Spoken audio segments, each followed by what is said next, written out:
Hello friends, के N show में आप सभी का स्वागत है।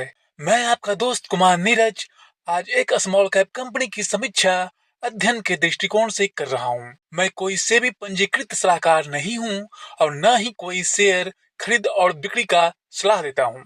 यह वीडियो सिर्फ निजी अध्ययन के दृष्टिकोण से प्रस्तुत कर रहा हूँ। तो आज हम जिस कंपनी का अध्ययन कर रहे हैं वो आईटी सेक्टर के अंतर्गत आती है। कंपनी की स्थापना 2000 में आदित्य कृष्णा और राजीव कुमार द्वारा की गई थी। कंपनी का मुख्य ऑफिस चेन्नई में स्थित है। कंपनी का मुख्य उद्देश्य था आईटी सर्विस और सॉफ्टवेयर डेवलपमेंट प्रोवाइड करना। कंपनी ने शुरुआत में चेन्नई और बंगलौर में अपना ऑपरेशन शुरू किया और बाद में अपने ऑपरेशन को अन्य देशों America, UK, Australia, Singapore, middle east आदि में भी फैलाया। आज कंपनी एक ग्लोबल आईटी कंपनी बन चुकी है जो कई देशों में अपने क्लाइंट को आईटी सर्विस और सॉफ्टवेयर डेवलपमेंट प्रोवाइड करती है। कंपनी के सर्विस में software development, digital transformation, data analytics, cloud compounding, IT consultancy शामिल है। इसके अलावा company logistic, fintech, hitech media, telecom, health tech, retail एवं manufacturing, utilities, infrastructure, digital quality, insurance, enterprise, integration, IT security, devops, finance, एक core banking system, I mobile, एक mobile banking system, I pay, एक online payment gateway, IoT, artificial intelligence शामिल है। Company मुख्य रूप से B2B business में शामिल है। बी2बी बिजनेस का मतलब है कि वे अपने प्रोडक्ट्स एवं सर्विस को अन्य बिजनेस और ऑर्गेनाइजेशन को बेचते हैं एवं वे अपने क्लाइंट के साथ मिलकर काम करते हैं ताकि उनके बिजनेस ऑब्जेक्टिव्स को प्राप्त करने में मदद हो।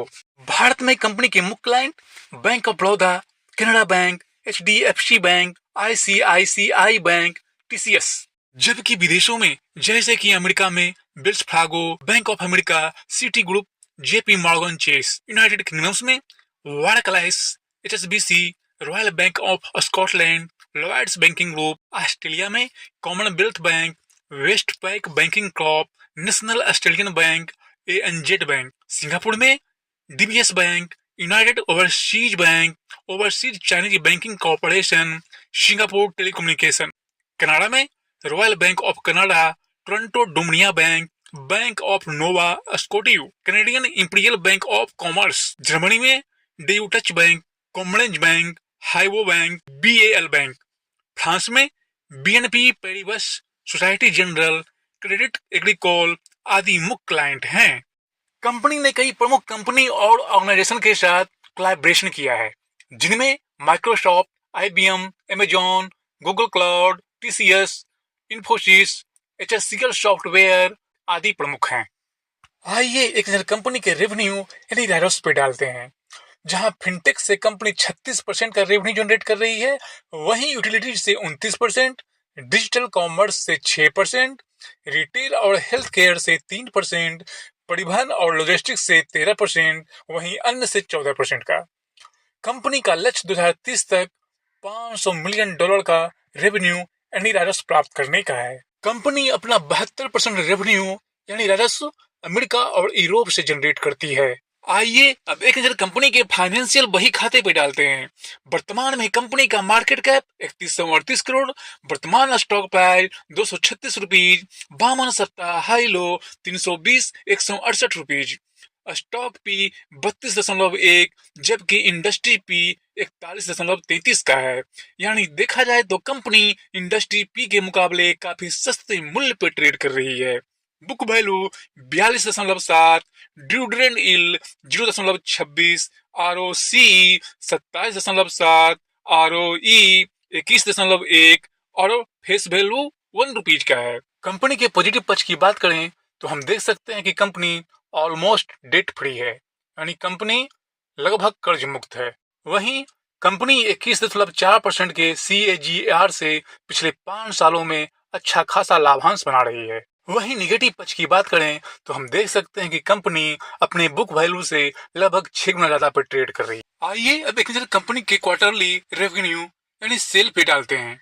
जहां कंपनी दिसंबर 2023 क्वार्टर में 193 करोड़ का सेल कर रही थी, वहीं मार्च 2024 में 195 करोड़, जून 2024 में 201 करोड़ और सितंबर 2024 क्वार्टर में 215 करोड़ का सेल यानी रेवेन्यू जनरेट की है। देखा जाए तो क्वार्टर दर क्वार्टर कंपनी के सेल में अच्छा खासा ग्रोथ दिख रहा है। वहीं ओपीएम कंपनी का प्रॉफिट मार्जिन क्वार्टर दर क्वार्टर 17% का रहा है। अदर इनकम जहां दिसंबर 2023 में 1 करोड़ का था, वहीं मार्च 2024 में 2 करोड़, जून 2024 में 3 करोड़ और सितंबर 2024 क्वार्टर में 4 करोड़ का रहा है। देखा जाए तो क्वार्टर दर क्वार्टर कंपनी के अदर इनकम में अच्छी खासी बढ़ोतरी हुई है। वहीं इंटरेस्ट की बात करें तो देख सकते हैं कि जहां कंपनी दिसंबर 2023 में 1 करोड़ का इंटरेस्ट पे कर रही थी, वहीं सितंबर 2024 में यह बढ़कर 2 करोड़ का हो गया। अब आइए एक नजर कंपनी के नेट प्रॉफिट पर डालते हैं। जहां दिसंबर 2023 क्वार्टर में कंपनी का नेट प्रॉफिट 23 करोड़ का था, वहीं मार्च 2024 में 23 करोड़, जून 2024 में 26 करोड़ और सितंबर 2024 क्वार्टर में भी कंपनी का नेट प्रॉफिट 26 करोड़ का रहा है। वहीं कंपनी के ईपीएस पर नजर डालें तो देख सकते हैं कि क्वार्टर दर क्वार्टर कंपनी की ईपीएस में अच्छा खासा ग्रोथ हुआ है। जहां दिसंबर क्वार्टर 2023 में कंपनी का ईपीएस 1.70 पैसा था, वहीं मार्च 2024 में 1.75 पैसा, जून 2024 में 1.93 पैसा और सितंबर 2024 क्वार्टर में यह बढ़कर 1.97 पैसा हो गया। आइए अब एक नजर कंपनी के yearly profit loss balance sheet पर डालते हैं।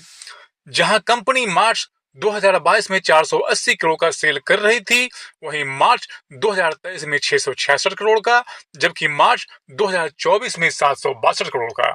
और जैसा कि पिछले 2 क्वार्टर में कंपनी का सेल रहा है, उसको देखकर यह लगता है कि आने वाले फाइनेंशियल ईयर 2025 मार्च में कंपनी का कुल सेल 804 करोड़ का हो सकता है। यानी देखा जाए तो येलो येलो कंपनी के सेल में अच्छी खासी ग्रोथ हुई है। वहीं येलो येलो कंपनी के प्रॉफिट मार्जिन भी 17% के आसपास रहा है।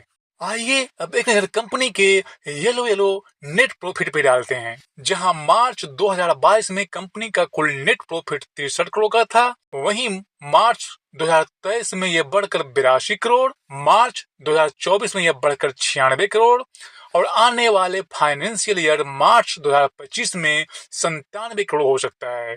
यानी देखा जाए तो येलो येलो भी कंपनी के नेट प्रॉफिट में अच्छा खासा ग्रोथ हो रहा है। वहीं कंपनी के ईपीएस में भी येलो येलो अच्छा खासा ग्रोथ देखा जा सकता है। एक नजर कंपनी के कंपाउंडेड सेल ग्रोथ पर डालते हैं। जहां कंपनी का कंपाउंडेड सेल ग्रोथ 10 साल में 13% का रहा है, वहीं 5 साल में 16%, 3 साल में 25% और वर्तमान साल के पिछले 2 क्वार्टर में 11% का रहा है।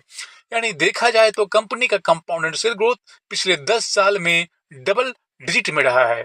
वहीं कंपनी के कंपाउंडेड प्रॉफिट ग्रोथ पे एक नजर डालें तो देख सकते हैं कि कंपनी का कंपाउंडेड प्रॉफिट ग्रोथ पिछले 10 सालों में 21% का रहा है, वहीं पिछले 5 सालों में 21%, 3 सालों में 28% और वर्तमान साल में अभी तक 2% का। देखा जाए तो कंपनी का कंपाउंडेड प्रॉफिट ग्रोथ पिछले 10 सालों में 20% से ऊपर का रहा है, जो कि कंपनी के स्ट्रॉन्ग ग्रोथ को दर्शाता है। स्टॉक प्राइस सीएजीआर पर एक नजर डालने से यह पता चलता है कि कंपनी पिछले 10 सालों में 35% के सीएजीआर से अपने निवेशक को रिटर्न दिया है, वहीं पिछले 5 सालों में 69%, पिछले 3 सालों में 44% और वर्तमान साल में -11% का रिटर्न दिया है। आइए अब एक नजर कंपनी के रिटर्न ऑन इक्विटी पे डालते हैं। जहां पिछले 10 सालों में कंपनी का रिटर्न ऑन इक्विटी 20% का रहा है, वहीं पिछले 5 सालों में 21%, पिछले 3 सालों में 22% और पिछले 1 सालों में 21% का रहा है। जिस कंपनी का अध्ययन कर रहे हैं वो कंपनी है सेक सॉफ्ट लिमिटेड। आइए अब एक नजर कंपनी के बैलेंस शीट पे डालते हैं।